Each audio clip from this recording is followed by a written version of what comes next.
மனமார்ந்த அன்பு கலந்த வணக்கங்கள்.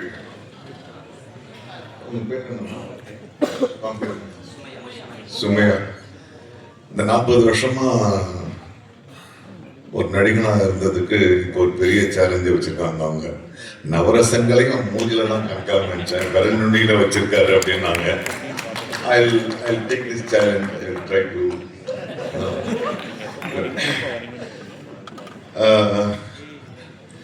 சஜுக்கும் எனக்கும் ரொம்ப நீண்டமான ஒரு உறவு இருக்கு.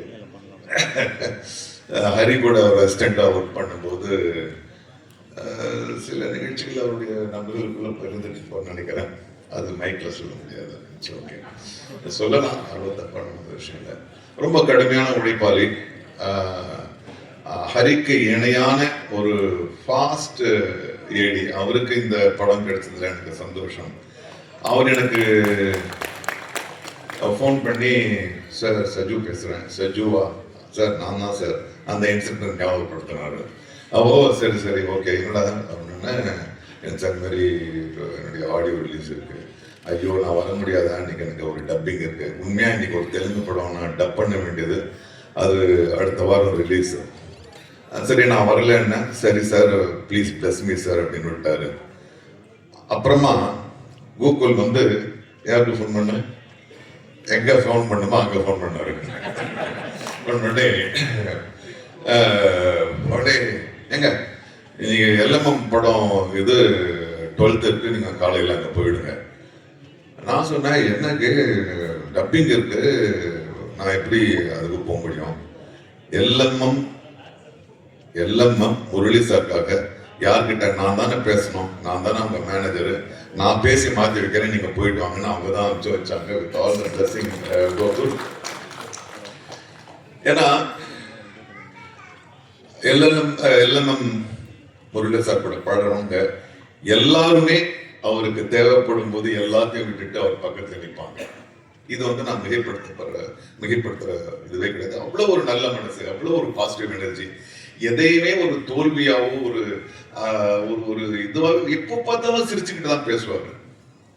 அந்த மாதிரி முதலாளிகள் இல்லாது இன்னைக்கு வந்து ஒரு பெரிய ஒரு முதலாளிக்கு என்னென்ன ஒரு லட்சணங்கள் வேண்டுமோ அத்தனையும் உண்டு அவர்கிட்ட. கண்டிப்பும் உண்டு, பரந்த மனதும் உண்டு, ஹெல்ப் பண்ற குணமும் உண்டு. வெறும் வியாபாரம் மட்டும் சரி, விட்டு கொடுக்கற குணமும் எல்லாம் அவர்கிட்ட இருந்துச்சு. அவருடைய பிள்ளைகள் எனக்கு முன்னால வளர்ந்தவங்க, அவங்கெல்லாம் இதை பண்றாங்கன்னும் போது நான் கண்டிப்பா வந்துதான் ஆகணும். இதுல ரொம்ப ரொம்ப முக்கியமா பாராட்டப்பட வேண்டியது வந்து, இந்த மேடைக்கு வந்த பிறகுதான் தெரியுது, இங்க வந்து இதுக்கு ஒரு முக்கிய காரணமாக திருப்பூர் சுப்பிரமணியம் அவர்கள் இருக்கிறார்கள். ஏன்னா அவருக்கும் தயாரிப்புக்கும் வந்து சம்மந்தமே கிடையாது.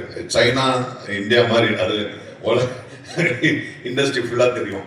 ஆனால் அவர் ஒரு திறனை கண்டுபிடிச்சு அதை வந்து ஒரு ப்ரொடியூசர் கிட்ட அறிமுகப்படுத்தி அதை வந்து வெற்றி அடைகிற அளவுக்கு, அந்த யாரும் சொன்னாங்க அவர் வெற்றி அடையாம செஞ்சிருவாருன்னு. ஸோ இந்த அளவுக்கு நீங்க உங்களுடைய ஆதரவை வந்து ஒரு புதிய திறனுக்கு கொடுத்ததுக்கு என்னுடைய தனிப்பட்ட நன்றியும் மரியாதை. இந்த தொடர்பு அப்படியே நீங்க வந்து, ஏன்னா உங்களுக்கு தெரியும் எந்த டைரக்டர் வெற்றி பெறுவாரு வெற்றி பெற மாட்டாருன்னு கண்டுபிடிச்சு நீங்க அனுப்புங்க, நாங்கெல்லாம் ஏற்றுக்கிறோம். மற்றபடி தொடர்ந்து அனுப்புங்க. இன்னைக்கு நிறைய வர்ற படங்களை, நேற்று ஒரு படம் பார்த்தேன், பூக்கின்னு ஒரு படம். இந்த படங்களை பார்க்கும் போதெல்லாம் எனக்கு வந்து ஒரு 10 வயசு கம்மியான மாதிரியே தெரியுது. ஏன்னா இந்த யூத் கிட்ட இருந்து வர்ற இந்த இளம் நடிகர்கள், இயக்குநர்கள் கிட்ட இருந்த ஒரு விஷயம் ரொம்ப உற்சாகமா இருக்கு. ரொம்ப அதே மாதிரி தான் இந்த படமும் இருக்கு. 4 Idiots, 3 Idiots என்று ஒரு மாபெரும் படம் வந்துச்சு. அதை விட பெருசா இந்த படம் வெற்றி அடையணும்ன்றது என்னுடைய ஆசை. நிறைய புதிய திறன்கள். அஸ்வின் அஸ்வின்லாம் குழந்தை என் மடியில ரொம்ப நல்லா பண்ணியிருக்காங்க. எல்லாருமே நல்லா பண்ணியிருக்காங்க. அப்புறம் புகழை பத்தி ஒரே ஒரு இன்சிடென்ட் சொன்னோம். தம்பி ஞாபகம் இருக்காங்க, நம்ம வந்து மதுரை ஏர்போர்ட்ல மீட் பண்ணோம். நான் பாட்டு ஒரு மூடியில் உட்காந்துருந்தேன். நான் வந்து நான் உட்காந்துருந்தேன். அது ஒரு புத்தகத்தை படிச்சுக்கிட்டு இருந்தேன். அப்புறம் இந்த தம்பி வந்துச்சு. அப்போ உண்மையான முடி இருந்துச்சு. இது உண்மையான முடி, அந்த முடி எங்கப்பா? அதுதான் நல்லா இருக்கு, அதை கைட்டுடுங்க. ஸோ முடியாது சார், வணக்கம் சார். சார் என்ன தம்பி, என்ன இல்லை சார், நான் மாரி டிவி பார்ப்பேன் சார், இந்த குக் வித் கோமாளி பண்ணிட்டு இருக்கேன். அப்படியா தம்பி, நல்லா பண்ணிட்டு இருக்கேன்னு பேசிக்கிட்டே இருக்கேன். ஒரு 10 பெண்கள் ஓடி வந்தாங்க. பெண் குழந்தை வாங்கம்மா வாங்க, சரி சார் கொஞ்சம் தள்ளி உட்காருங்க, அவர் கூட போட்டோ எடுத்து. ஓ சரி, எடுத்துட்டு வந்து திரும்ப நாங்கள் ஞாபகம் இருக்கா உனக்கு? ஸோ இன்னைக்கு இது வந்து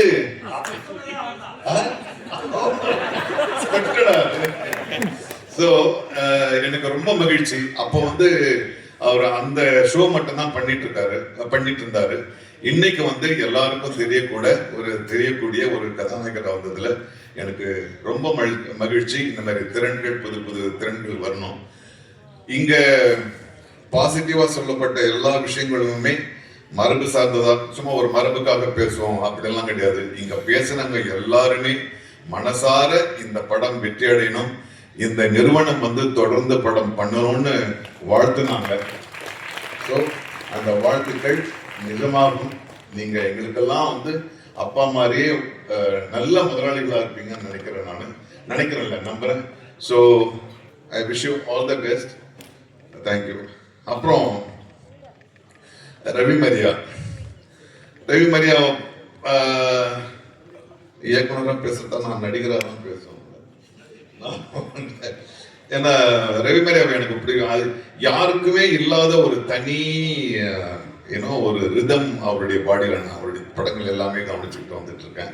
இந்த படத்தை பார்க்கும்போதே தெரியுது அவர் தான் சென்டர் ஃபிகரா இருக்கணும்னு. அதே மாதிரி சொன்னாங்க. Centre okay. So happy. எங்களுடைய ஆர் வி உதயகுமார் சொன்னாரு, எங்கள் இயக்குனர் சங்கத்தில்னாரு. எங்க நடிகர் சங்கத்திலும் அவர் ரொம்ப முக்கியமான வந்து அதான் இருக்காரு. ஸோ ரொம்ப நல்லது. I am very happy, personally I'm very happy for Vincent Asokan. He is such a wonderful person. நான் அவர் கூட நிறைய பழகிருக்கோம்னு சொல்லலாம். நிறைய இடம் நம்ம ஏர்போர்ட்ல தான் சந்திச்சிருக்கோம். You are wonderful person. I am so happy that you are getting this break. So வாழ்த்துக்கள், அன்பு, வெற்றியாக. ஆக்சுவலாக நான் ஜீபாவை அறிமுகப்படுத்தும் போது அந்த படத்தில் நாசர் சார் இயக்கியிருந்தேன். பயங்கரமாக நடிப்பார்.